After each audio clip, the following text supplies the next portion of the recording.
இன்னைக்கு பானு சப்தமி. சூரிய பகவானை வழிபட உகந்த நன்னாள். இந்த நன்னாளில் நம்ம பார்க்க இருக்கிறது நம்மளுடைய தோஷங்கள் எல்லாமே நீக்கிறதுக்கும் நம்மளுடைய ஆத்ம சக்தி அதிகமாகிறதுக்கும் நம்ம சொல்ல வேண்டிய சூரிய பகவானுடைய மந்திரத்தையும் அந்த மந்திரத்தினுடைய விளக்கத்தையும் நம்ம இந்த பதிவில் பார்க்கலாம். இது வேத வியாசரால் எழுதப்பட்ட சூரிய புராணம் அப்படிங்கிற ஒரு புராணத்தில் இருக்கிற ஒரு சின்ன எளிமையான மந்திரம். சூரிய பகவான் ஆனப்பட்டவர் நவகிரகத்திலேயே முதன்மையானவர். அது மட்டும் இல்லாமல் நமக்கு ஆத்ம சக்தியையும் பித்ருக்களுடைய ஆசீர்வாதத்தையும் கொடுக்குறாரு. இவரை நம்ம தொடர்ந்து வழிபாடு பண்ணிட்டு வர்றதுனால நமக்கு பித்ருக்களுடைய ஆசீர்வாதமும் ஆத்ம சக்தியும் கிடைக்கும். அது மட்டும் இல்லாமல் சூரிய பகவான் அவருடைய ஆற்றலால் அவருடைய ஆசீர்வாதத்தால் எல்லா விதமான தோஷத்தை நீக்குவார். இப்போ நம்ம சூரிய பகவானுடைய மந்திரத்தையும் விளக்கத்தையும் ஸ்க்ரீனில் பார்த்து தெரிஞ்சுக்கலாம்.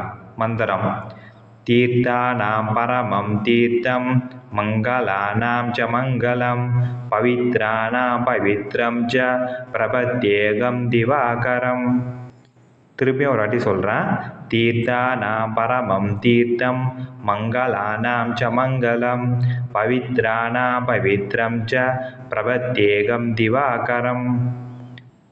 தீர்த்தானாம் பரமம் தீர்த்தம். எப்படியே ஒரு தீர்த்தம் ஆனப்பட்டது நம்முடைய பாவங்களை நீக்குதோ அதே போல் சூரிய பகவானுடைய ஆற்றல் ஆனப்பட்டது நம்மளுடைய எல்லா விதமான பாவங்களையும் நீக்கும் அப்படின்ட்டு சொல்லியிருக்காங்க.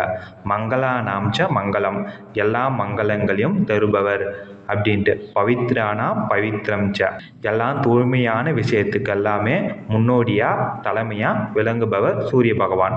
பிரபத்யேகம் திவாகரம், இத்தகைய சூரிய பகவானை நமஸ்கரிக்கிறேன் வணங்குறேன் அப்படின்ட்டு அர்த்தம். பிடிச்சிருந்தா லைக் பண்ணுங்கள், ஷேர் பண்ணுங்கள், சப்ஸ்கிரைப் பண்ணுங்கள், மறக்காமல் பெல் பட்டனை ப்ரெஸ் பண்ணுங்கள். மீண்டும் ஒரு நல்ல பதிவில் சந்திப்போம்.